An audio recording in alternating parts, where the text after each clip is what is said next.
anayikidwa pantanda kutisenzera machimo atu. Mpweya wake wotsiliza na chigonjetso chatu. Ontanda wa Kristu iwo kwima lero, chizindikiro chatu cha chigonjetso. Mphamvu ya chimo inagonjetsedwa tsiku limenelo, panjira ya kumwamba Yesu ali patsogolo.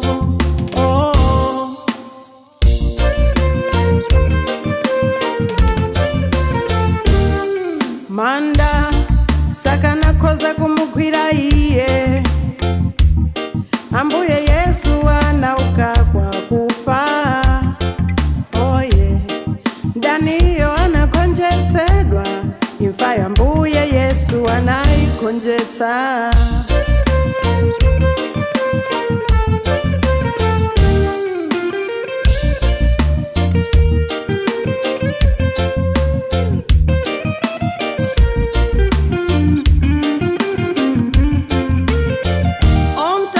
Kristu iwo kwima lero, chizindikiro chatu cha chigonjetso.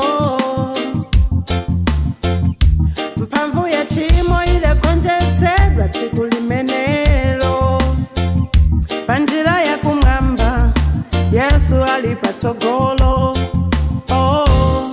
Manda sakanakoza kumugwira iye, ambuye Yesu anauka kwa kufa. Oye, Daniyo anagonjetsedwa, imfa ya mbuye Yesu anaigonjetsa.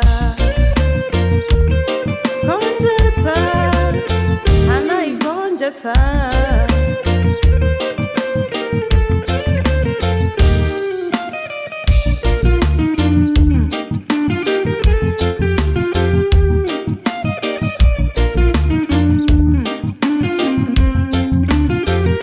Ontanda wa Kristu iwo kwima lero, chizindikiro chatu cha chigonjetso.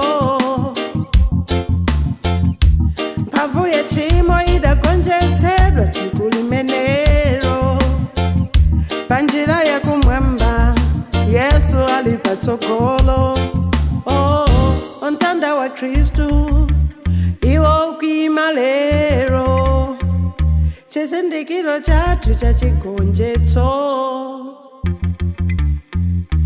Mphamvu ya chimo inagonjetsedwa tsiku limenelo, panjira ya kumwamba Yesu ali patsogolo.